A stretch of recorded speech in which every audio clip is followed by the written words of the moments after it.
नमस्कार दोस्तों, मैं हूं अतुल जैन, आपकी फाइनेंशियल फ्रीडम की यात्रा में आपका दोस्त। और एक बार फिर से आपके लिए वो बहुत यूनिक वीडियो लेकर आया हूं जिसका इंतजार आप में से कई लोग करते हैं। कई लोग मेरे को पूछ चुके हैं कि ये वीडियो आप कब बनाओगे, और वो है मेरा ऑप्शन सेलिंग की पिछले महीने की यानी कि जून के महीने की यात्रा का। दोस्तों, तो अगर आप ऑप्शंस में इंटरेस्टेड नहीं है, एफ आपके बस की चीज़ नहीं है, आपके मतलब की चीज़ नहीं है, तो आप इस वीडियो को देखने की कोई ज़रूरत नहीं, क्योंकि आपको पता ही है कि 90% लोग पैसा एफ में लूज़ करते हैं।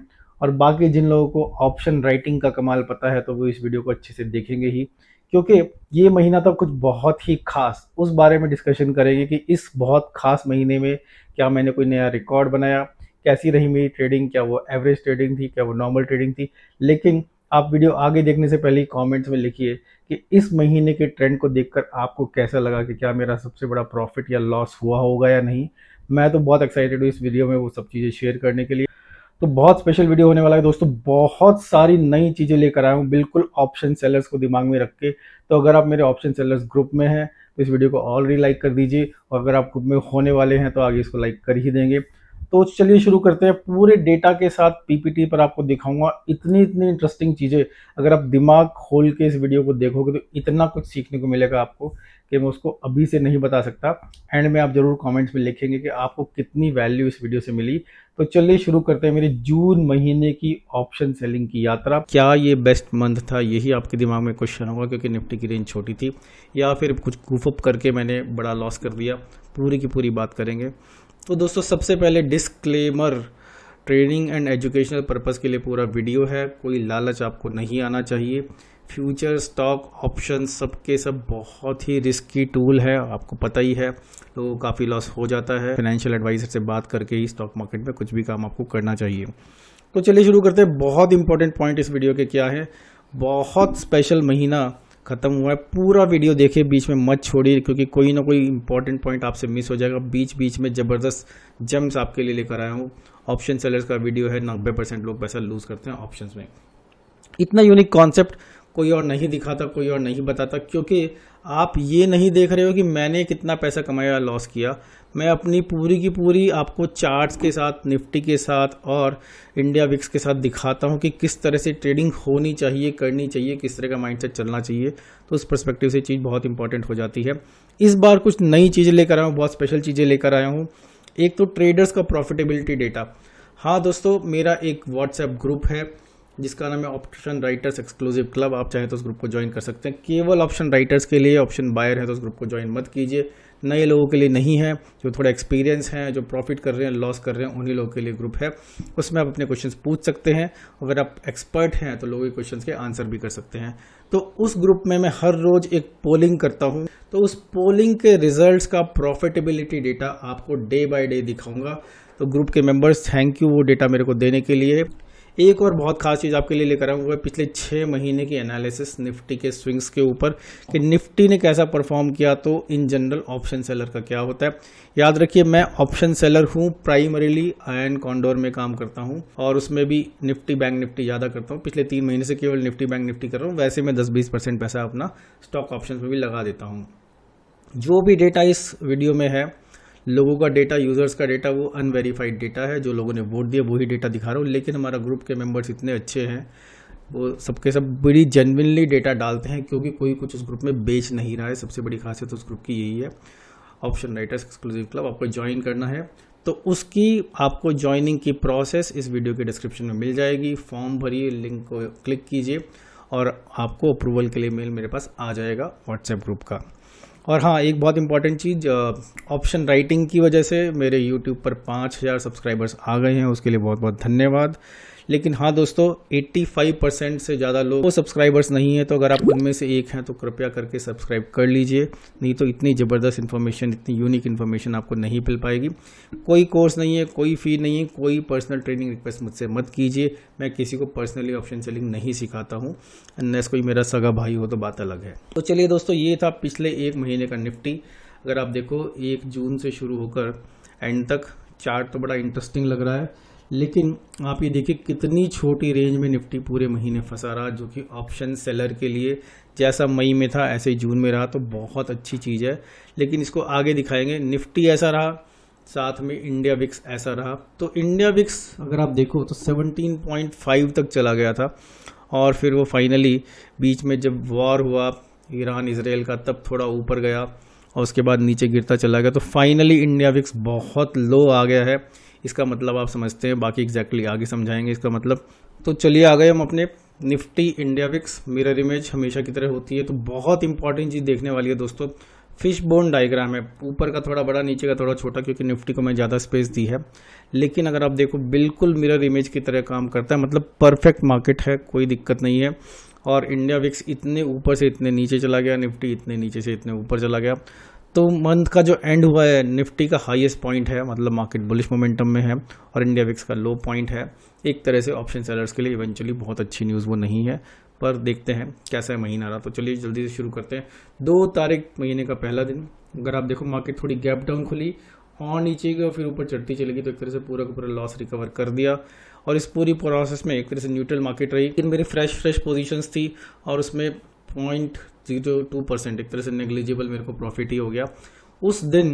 क्योंकि देखिए निफ्टी में बड़ा मूवमेंट था। जो ट्रेडर्स हमारे ग्रुप में हैं, तो चलिए सबसे पहले इसको मैं एक बार एक्सप्लेन कर देता हूँ। तो हमारे ग्रुप में जो ट्रेडर्स हैं वो रोज वोट करते हैं, उनका आज प्रॉफिट रहा कि लॉस रहा। तो अगर आप देखो इंट्राडे मार्केट ने जो यू टर्न लिया, तो जो कई सारे इंट्राडे ऑप्शन सेलर्स थे वो फंस भी गए होंगे, क्योंकि 53% कहने को तो ज़्यादा लोग प्रॉफिटेबल है, लेकिन मेरे ग्रुप का जो ट्रेंड है उसके हिसाब से 53% काफ़ी कम परसेंटेज है।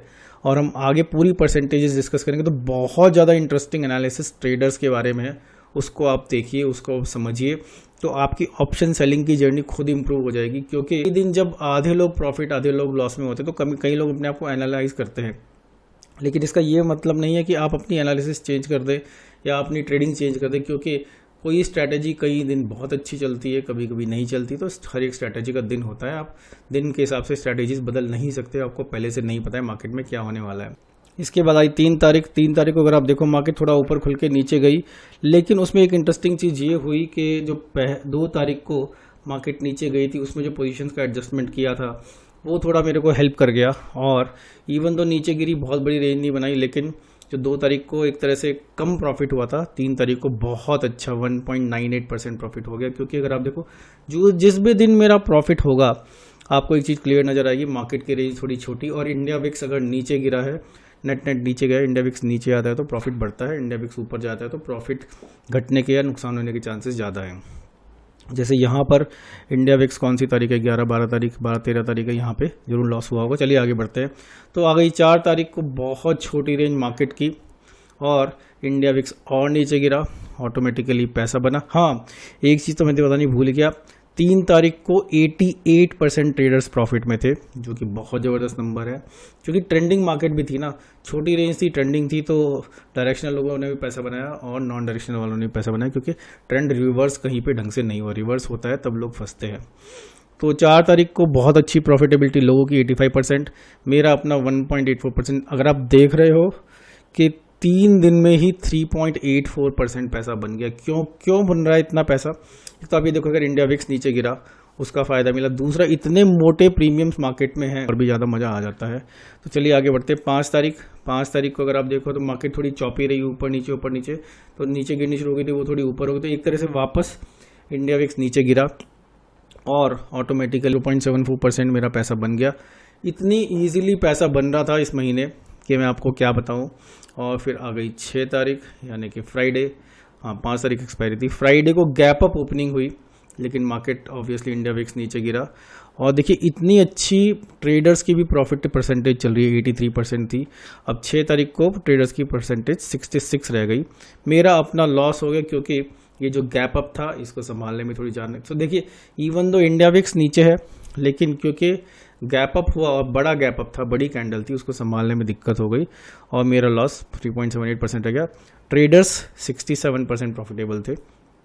तो चलिए अब आया 9 तारीख। 9 तारीख को अगर आप देखो, बहुत इतनी छोटी रेंज, इतनी प्यारी मार्केट ऑप्शन सेलर्स के लिए, ऑब्वियसली ऑप्शन बायर्स को बड़ी दिक्कत हुई होगी। और इंडिया विक्स हल्के नीचे आ रहा था, तो ऑब्वियसली सबका पैसा बना इसमें। 0.7% मेरा बना और 82% ट्रेडर्स का पैसा बना। फिर आ गई 10 तारीख। 10 तारीख को थोड़ी हलचल मार्केट में हुई, लेकिन मार्केट फाइनली 9 तारीख के लेवल पर ही बंद हुई।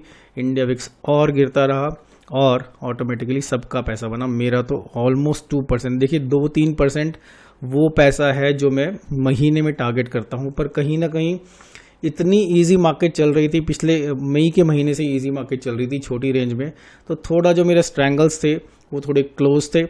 ऑब्वियसली निफ्टी, बैंक निफ्टी के जो मंथ की पोजीशंस थी वो दूर थी, उनमें भी अच्छा पैसा बन रहा था। तो मेरा 6.39% ऑलरेडी बन चुका था 10 तारीख तक। तो कितने अच्छे मंथ की मैं उम्मीद कर रहा था। इसके आगे आपको मार्केट फ्लैट दिख ही रही है। फिर आई 11 तारीख। अच्छा हाँ, एक चीज़ ये कि 10 तारीख को ट्रेडर्स 92% ट्रेडर्स प्रॉफिट में थे। तो आप देख लो प्रॉफिटेबल ट्रेडर्स की मार्केट कैसी होती है, और इसकी एनालिसिस बाद में भी करेंगे जिससे आपको समझ में आएगा। 11 तारीख एक बार फिर से थोड़ी फ्लैटिश मार्केट, मतलब चॉपी थी पर इतना ज़्यादा कोई वॉलेटिलिटी नहीं थी, छोटी सी रेंज थी, 0.6% बना ले तो 7% के आसपास हमारी ट्रेडिंग पहुंच गई। फिर आई 12 तारीख। 12 तारीख को देखिए थोड़ा गैप अप होकर मार्केट नीचे गिरी, तो गिरना शुरू की तो गिरती चली गई। और इसी वजह से अगर आप देखो मार्केट फ्लैट से इंडिया विक्स ऊपर चढ़ना शुरू हो गया, तो उसका लॉस उसका फ़ायदा, लेकिन नेट तो लॉस ही हो गया 0.83%। आप चार्ट को देख के बता सकते हैं कि मेरा लगभग कितना लॉस हुआ होगा। और उसके बाद आई इजराइल ईरान वॉर की न्यूज़ से मार्केट बहुत नीचे से खुली, फिर ऊपर चढ़ती चली गई। ऑब्वियसली आजकल किसी वॉर से मार्केट को भी फर्क नहीं पड़ता। वैसे भी 13 तारीख थोड़ा सा अनलकी नंबर लोगों का होता है। तो मंथ का मेरा सबसे बड़ा लॉस -1.7% हो गया 13 तारीख को। और ट्रेडर्स ने भी 48% ट्रेडर्स ने पैसा कमाया, यानी कि 52%। बहुत ज़्यादा लोगों ने इसलिए नहीं कमाया पैसा क्योंकि ट्रेंडिंग मार्केट थी। तो जो इंट्राडे वाले होते हैं वो ट्रेंड पकड़ लेते हैं, उनको फ़ायदा होता है। पोजिशनल वालों को थोड़ा लॉस हुआ, लेकिन it is not a big loss. फिर आई 16 तारीख मंडे, तो मार्केट उसी ट्रेंड को कंटिन्यू करके वापस ऊपर चढ़ गई। थोड़ी बड़ी कैंडल थी, इस बड़ी कैंडल में भी क्योंकि इंडिया विक्स थोड़ा सा मेल्ट डाउन हुआ, वीकेंड का डीके भी मिला, तो मेरा 0.49% का प्रॉफिट हो गया, 4.96 पे पहुंच गए। फिर आई 17 तारीख। 17 तारीख को मार्केट फ्लैट रही। फ्लैट मार्केट मतलब फ़ायदा, ज़बरदस्त फ़ायदा 1.8%, और छोटी सी रेंज थी 86%। मेरा अपना मंथ का प्रॉफिट वापस 6.76% पहुंच चुका था। 18 तारीख को एक बार फिर से छोटी रेंज, बढ़िया मार्केट, इन्वेस्टर ऑप्शन सेलर के लिए 1%, तो ऑलमोस्ट 8% आप देख रहे हो ना, आधा महीना बीता बस 8%। तो जस्ट इमेजिन मैं कितना खुश हो रहा हूँ कि ये महीना तो मेरी लॉटरी लग ही गई। फिर उसके बाद 19 तारीख एक बार फिर से सेम रेंज, छोटी सी रेंज में मार्केट कंटिन्यू कर रही है। और एक तरह से 19 तारीख एक्सपायरी डे भी है, थर्सडे है, तो इसमें 1.64% और बड़े आराम से बन गया 9.45%। तो अब मेरे अरमान थोड़े जग गए थे कि ये मेरा बिगेस्ट मंथ हो सकता है। तो देखते हैं इसमें फिर कैसा। ट्रेडर्स ने भी 85%, 86% ट्रेडर्स पैसा कमा रहे थे। फिर आई 20 तारीख। 20 तारीख को गैप अप और फिर मार्केट ऊपर चढ़ती चली गई। तो ये जो मेरा सपना था यहाँ पे कि नहीं अभी 10% हो जाएगा 20 तारीख को, या मैं बहुत बड़ा महीना बनाऊंगा, कहीं ना कहीं थोड़ा सा ध्वस्त हुआ और -1.34% लॉस हो गया मेरे को। ट्रेडर्स ने भी 61% ने पैसा कमाया। ऑब्वियसली बहुत ज़्यादा ने नहीं कमाया क्योंकि वन वे ट्रेंडिंग मार्केट थी, तो उसका फ़ायदा मिला। फिर आई 23 तारीख, तो वापस मंडे को गैप डाउन ओपनिंग, उसके बाद थोड़ा ऊपर आके मार्केट ऊपर ही बंद हुई। तो एक तरह से फ्लैट टू पॉजिटिव मार्केट रही। उसमें थोड़ी स्ट्रगल कर आके फाइनली 0.16% मैंने बना लिया, तो वापस 8.27। अब बस ऐसे में मेरे को यही लग रहा था कि वापस 10% पहुंच जाऊं और बंद कर दूं, क्योंकि मेरे लिए ड्रीम मंथ चल रहा था ऑब्वियसली। लेकिन फिर आई 24 तारीख को इतना बड़ा गैप अप, फिर मार्केट और ऊपर जाके इतना बड़ा गैप डाउन। तो देखो कितना बड़ा सर्कस 24 तारीख को। इस सर्कस से कोई नहीं बच पाया। मेरा सबसे बड़ा लॉस हो गया 3.46% का। और टोटल पीएनएल अगर आप देखो, इसमें इंडिया विक्स ज़्यादा नहीं गिरा, ज़्यादा नहीं चढ़ा, लेकिन फिर भी टोटल पीएनएल मेरा 4.82% रह गया। तो कहाँ मैं इतने प्यारे प्रॉफिट पे बैठा था 24 तारीख को, वापस मैं सोच रहा था 5% भी हो पाएगा कि नहीं आया।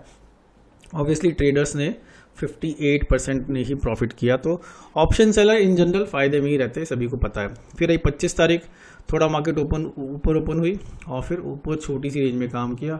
उसका ऑब्वियसली मेरे को बड़ा फायदा मिला। अब देखिए बड़ा फायदा यहाँ पे क्यों मिला, क्योंकि जो मैंने पोजीशन 24 तारीख को मिड डे बनाई थी, राइट, उनको थोड़ा संभाला।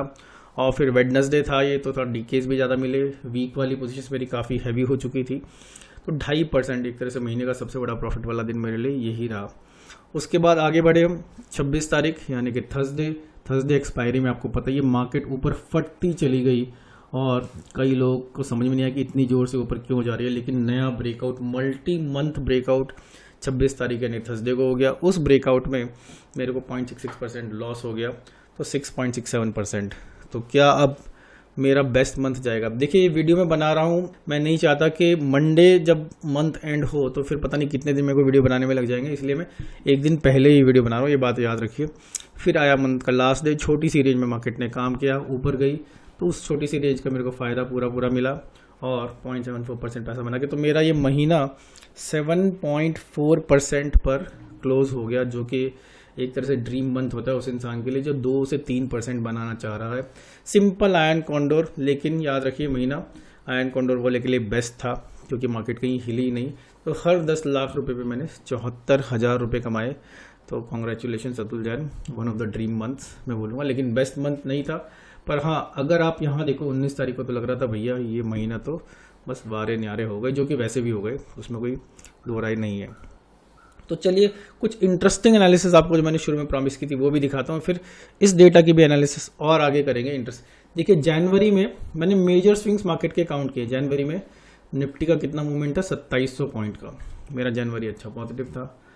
फरवरी मेरा बेस्ट मंथ था और 2300 पॉइंट का नेट मूवमेंट था, एक बड़ा ऊपर फिर नीचे। तो देखिए मार्केट ट्रेंडिंग है लेकिन एक ही तरफ है, 2300 पॉइंट का मूवमेंट भी बड़ा है, पर फिर भी एक ही तरफ ट्रेंडिंग रहे ना मार्केट, तो ऑप्शन सेलर फिर भी थोड़ी सी डायरेक्शन पकड़ के कमा लेता है पैसा। अगर ये यू टर्न ले लेती तो बड़ा लॉस हो जाता है, लेकिन फिलहाल मेरा बेस्ट मंथ अब तक का लाइफ टाइम का यही रहा, फरवरी का।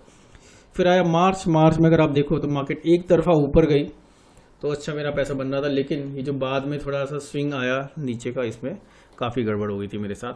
फिर आया अप्रैल। मेरा अब तक का लाइफ टाइम का वर्स्ट महीना ये अप्रैल ही रहा, क्योंकि इसमें 4300 पॉइंट्स का मूवमेंट था और मैं ट्रैवल पे था, मैं थोड़ा नॉर्थ ईस्ट इंडिया घूम रहा था। तो ये जो फॉल आया उसके बाद जो अप आया, उसमें जो मैंने कॉल राइटिंग मूव कर दी थी उसकी हेजेस मूव ना कर पाने की वजह से बहुत बड़ा लॉस मेरा हो गया था। तो आपको पता ही, उनके वीडियोज़ आप देख लीजिए। फिर आया मई का महीना। लास्ट मंथ मेरे लिए बहुत अच्छा महीना था इस महीने की तरह। मई में छोटी सी रेंज, एक तरह से 3 मेजर स्विंग्स आए, 1700 पॉइंट, इतनी छोटी रेंज में मार्केट ने काम किया। आइडियली थोड़ा और पैसा बन जाता, लेकिन खैर जो भी है वही बहुत बढ़िया है। फिर आज जून का महीना। जून में भी 3 मेजर स्विंग मैंने फिलहाल यहाँ मार्क किए। 2400 पॉइंट का मूवमेंट है जून का, और आपको पता ही है कि बेस्ट मंथ होते होते रह गया। अगर ये मार्केट यहाँ पे कहीं क्लोज हो या 25,000 के आसपास क्लोज होती तो शायद जून मेरा बेस्ट मंथ हो जाता।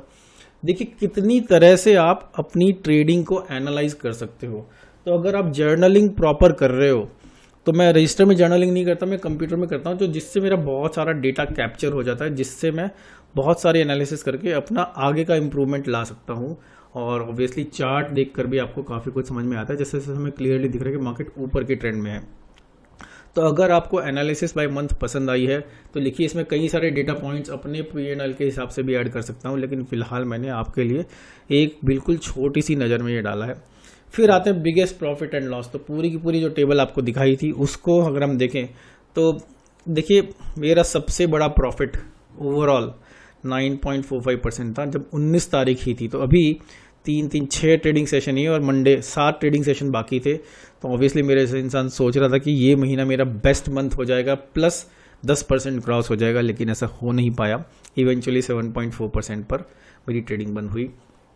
और हाँ, इंट्राडे में देखो तो सबसे बड़ा दिन मेरा 2.51% था 25 तारीख को, क्योंकि पोजीशंस बड़ी थी और मंथली एक्सपायरी बिल्कुल सिर पे थी, तो कहीं ना कहीं डीके बहुत अच्छा उस समय मिला, मार्केट भी फ्लैटिश थी।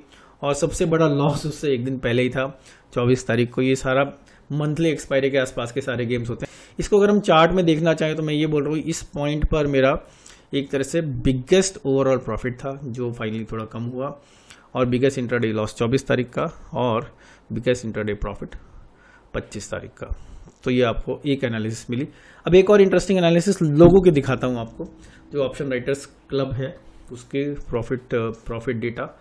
तो देखिए पूरा डेटा अनवेरीफाइड है, जो लोग जो वोट करते हैं मैं उसी से डेटा निकाल के दिखा रहा हूँ। तो लेकिन मेरे क्लब के जो लोग हैं इतने ईमानदार हैं और इतना ट्रस्टवर्दी काम करते हैं, I am very proud of that club. तो गाइस, अगर you are watching from that club तो इस वीडियो पे एक लाइक कर दो, एक कमेंट लिख दो, TOWC मतलब ऑप्शन राइटर्स क्लब की जय। ओके, तो चलिए आगे बढ़ते हैं।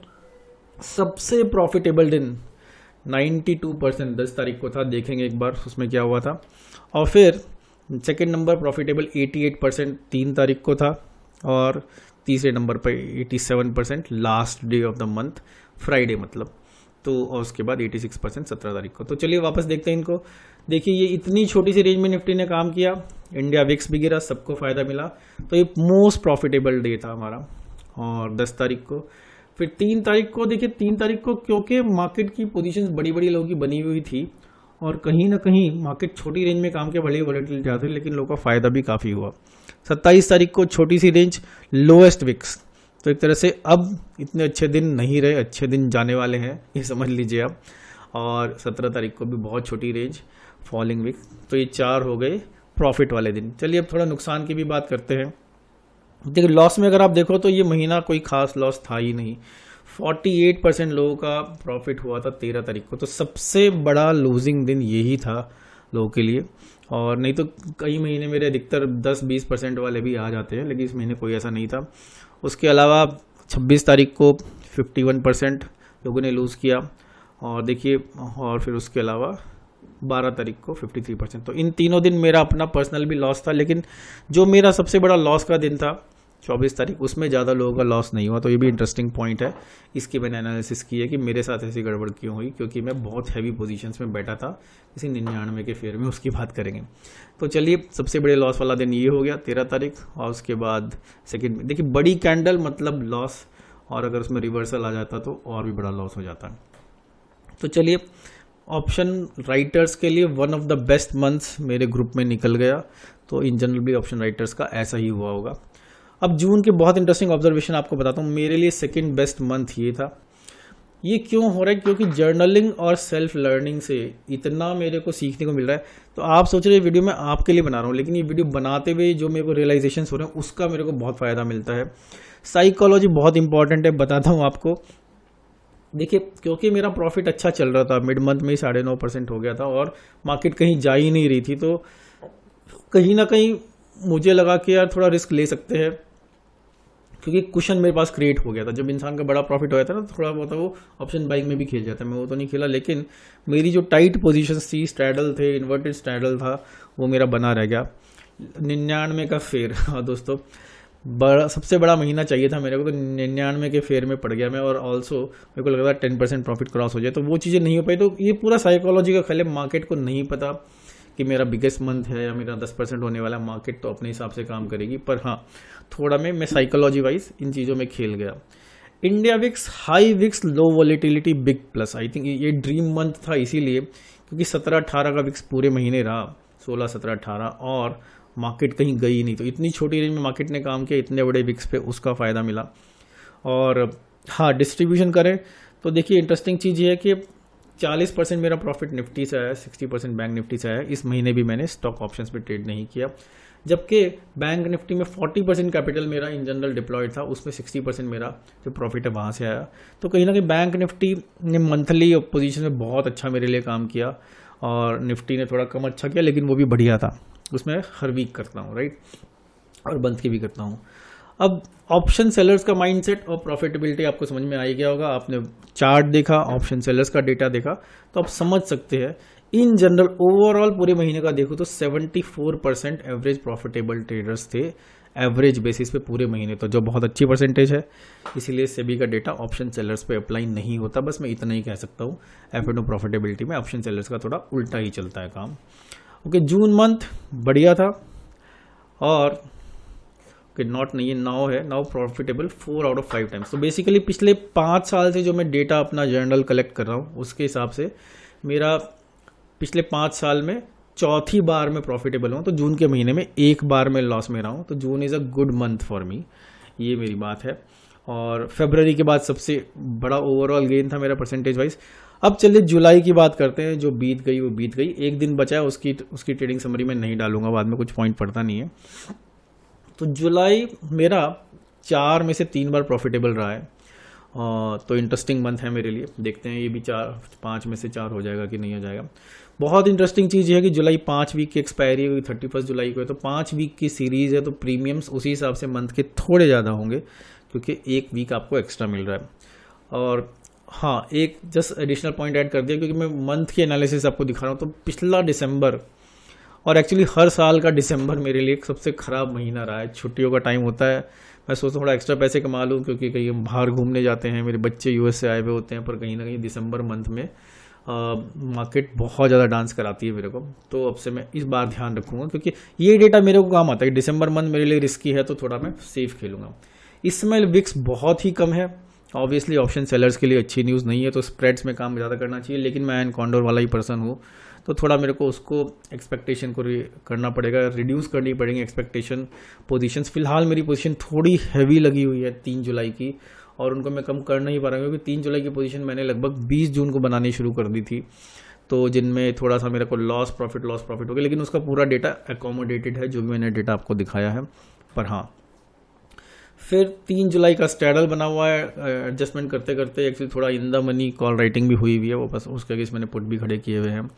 और 10 जुलाई और 31 जुलाई के आयन कॉन्डोर्स बनाए हुए हैं, बैंक निफ्टी के भी। तो इवन तो बैंक निफ्टी पॉजिटिव है, लेकिन मुझे लग रहा है कि इतना हाई है, तो मैं कॉल राइटिंग भी मंथ एंड की कर दी है। 59,000 60,000 मेरे को बहुत सेफ लग रहा है। तो एक्चुअली बैंक निफ्टी में मेरी पुट से ज़्यादा कॉल राइटिंग हुई हुई है। तो इवन दो मैं बायर्स हूँ मार्केट के पॉजिटिव मोमेंटम के लिए, लेकिन मेरे को लग रहा है 59-60,000 टच नहीं होगा। पर मार्केट का कुछ भरोसा नहीं है, पर आपको पता ही है ऑप्शन सेलर दूसरी तरफ से कमा सकता है पैसा। निफ्टी में भी सेम चीज़ है, तो इसीलिए स्ट्रैंगल्स ही बना रहा हूँ मैं। तो दोस्तों स्टॉक्स की इंडिविजुअल स्टॉक्स की ट्रेडिंग अगस्त में रिज्यूम कर दूंगा। याद रखिए अगस्त से निफ्टी की एक्सपायरी डेट्स भी ट्यूसडे होने वाली है, थर्सडे की बजाय, तो वो इंपॉर्टेंट चीज़ रहेगा। जुलाई का टारगेट 2-3%, हमेशा मैं 2-3% से ही शुरू करता हूँ, चाहे वो 10% लॉस हो जाए, चाहे 10% फ़ायदा हो जाए, लेकिन अधिकतर मंथ्स मेरे 5% के अंदर ही गिरते हैं, पॉजिटिव हो या नेगेटिव हो। ऑब्वियसली पॉजिटिव मंथ ज़्यादा रहते हैं। तो इस महीने के मिस्टेक्स एंड लेसन लर्न की बात करते हैं। तो मिस्टेक्स में एक ये मांगूंगा कि थोड़ा सा साइकोलॉजी, नंबर्स की साइकोलॉजी में मैं के लालच में आ गया, उसकी वजह से बड़ी पोजीशन में थोड़ा लॉस हो गया। नहीं तो मैं दूसरी चीज़ ये भी हो सकती है, जैसे कई लोग करते थे कि मेरा मंथ का टारगेट हो गया, अब मैं निकल जाऊँ, तो वो काम मैं नहीं करता, पर लालच को बढ़ाने की बजाय घटा लेना चाहिए था मेरे को। तो ट्रेंड और रेजिस्टेंस, खासकर जो 25,000 का रेजिस्टेंस लेवल था, उस पर मेरे को ओवर कॉन्फिडेंस हो गया था कि मार्केट यहाँ से वापस नीचे गिरेगी, जो नहीं गिरी, लेकिन मेरे पोर्टफोलियो में फ़ायदा हो, वो अच्छी बात है। Positives obviously high VIX, low volatility, ये तो ड्रीम मंथ था ऑप्शन राइटर्स के लिए, और क्या चाहिए। और विक्स वो गिरता चला गया, पैसा मिलता चला गया। Small range trend continue for long. Okay, तो लंबे समय से मई मिड से जून एंड तक, राइट, छोटी सी रेंज में मार्केट ने काम किया। उसका मेरे को मई की भी आपने ट्रेडिंग वीडियो देखी होगी, नहीं तो देख लीजिए, उसका फ़ायदा मिला। तो इस मंथ के लर्निंग्स क्या थे कि जब मार्केट पैसे देती है तो उसको लेने में हेजिटेट नहीं करना चाहिए, वो पैसा ले लेना चाहिए। और अगली चीज़ ये कि तुम ट्रेंड को कितना फॉलो करना चाहते हो, is the trend your friend. क्योंकि देखिए स्टॉक मार्केट में कहा होता है trend is your friend until it bend. मैं ट्रेंड के अगेंस्ट भी जाता हूँ, कॉन्ट्रा कॉल्स भी लेता हूँ, लेकिन बाय एंड लार्ज कोशिश करता हूँ कि जो क्लियर ट्रेंड दिख रहा है उसके साथ बना रहा हूँ। पर मेरी पोजीशन कभी भी वन साइडेड नहीं होती, क्योंकि दूसरी साइड में पोजीशन लगाने से मेरे को विनिंग साइड में पोजीशन लगाने में कॉन्फिडेंस ज़्यादा आ जाता है। तो दोस्तों मेरे पास इतना सारा डेटा है आपके साथ शेयर करने के लिए। अगर आप कोई भी क्वेश्चन पूछें मेरे से ऑप्शन सेलिंग के बारे में, तो मैं डेटा के साथ आपको उसका आंसर दे सकता हूँ। तो आपको देखना है, देखिए जैसे आर्टिफिशियल इंटेलिजेंस होता है ना, आप जितना अच्छा क्वेश्चन पूछेंगे उतने अच्छे आंसर आपको मिलेंगे। तो आप क्वेश्चन में लिखिए कि आपको क्या डेटा देखना है, मैं उसी हिसाब से आपको आंसर पकड़ा दूंगा। तो दोस्तों अपनी ऑनेस्ट ओपिनियन दीजिए, कैसा लगा आपको मेरा आज का वीडियो, आज का प्रयास। आशा करता हूँ आपके मतलब की कोई अच्छी सी चीज़ समझ में आई होगी। अगर आप ऑप्शन सेलर हैं तो बहुत कुछ इस वीडियो में ऐसा है जो आप देखेंगे तो आपकी लाइफ टाइम के लिए काफ़ी अच्छी स्ट्रेटेजी और माइंडसेट बिल्ड होगा। सब कुछ वो ही चाहिए। Option selling is all about psychology, mindset. Obviously मैं कोई स्ट्रेटेजी यूज़ करता हूँ, आप कोई स्ट्रेटेजी यूज़ करते, डजेंट मैटर। पर हाँ, मेरी स्ट्रेटेजी अधिकतर by and large iron condor की रहती है। आयन फ्लाई तो उसका बन जाए तो बन जाए, लेकिन स्टार्ट मैं आयन कॉन्डोर से ही करता हूँ। उसी से मेरे को इतने सालों से हर साल प्रॉफिटेबिलिटी है, तो उसमें कोई कॉम्प्रोमाइज़ नहीं करना चाहता मैं। और आपको कुछ भी इस बारे में जानना है तो कमेंट्स में लिखिए। और हाँ, मेरा एक्सक्लूसिव ऑप्शन राइटर ग्रुप तो आप ज्वाइन कर ही सकते हैं अगर आप ऑलरेडी ऑप्शन राइटर हैं तो, क्योंकि उसमें ABCD नहीं सिखाई जाती। उसमें लोग अपने क्वेश्चन पूछते हैं और वॉलेंटियर लोग, आपके जैसे लोग, मेरे जैसे लोग आंसर करते हैं। क्योंकि कोई कितना भी बड़ा चैंपियन बन जाए, अभी भी वो खुद भी सीख ही रहा है। तो राइट रॉन्ग आंसर कुछ नहीं होता, सारे आंसर एक्सपीरियंस पे बेस होते हैं। तो दोस्तों, अगर आपने चैनल को अभी तक सब्सक्राइब नहीं किया, एक बार फिर से बोल रहा हूँ तो कर लीजिए, क्योंकि आपकी फाइनेंशियल फ्रीडम की यात्रा में आपका दोस्त अतुल जैन इस चैनल पर ही आपको बताएगा सारी की सारी चीज़ें। कोई और मेरा पेड सब्सक्रिप्शन वीडियो कुछ नहीं है। जो भी मेरी नॉलेज है बिल्कुल मैं बिंदास बेबाक इस चैनल पर ही शेयर करता हूँ, जिससे आप लोगों का फ़ायदा हो, ऑप्शन राइटर्स का फ़ायदा हो। ऑब्वियसली ऑप्शन बाइंग के बारे में मुझे कुछ पता नहीं है, केवल हेजेस के अलावा मैं ऑप्शन बाइंग नहीं करता हूँ। मेरी स्ट्रैटेजी कभी ऑप्शन बाइंग से चलती ही नहीं है। मैं अगर प्रॉफिट भी, अगर मेरे को क्लियर ट्रेंड भी दिख रहा है, तो भी मैं ऑप्शन सेलिंग करके ही कमाता हूँ। ये ही मेरा एक थंब रूल है, इसको मैं कभी ब्रेक नहीं करता। तो चलिए अगली वीडियो में मिलेंगे। नमस्कार।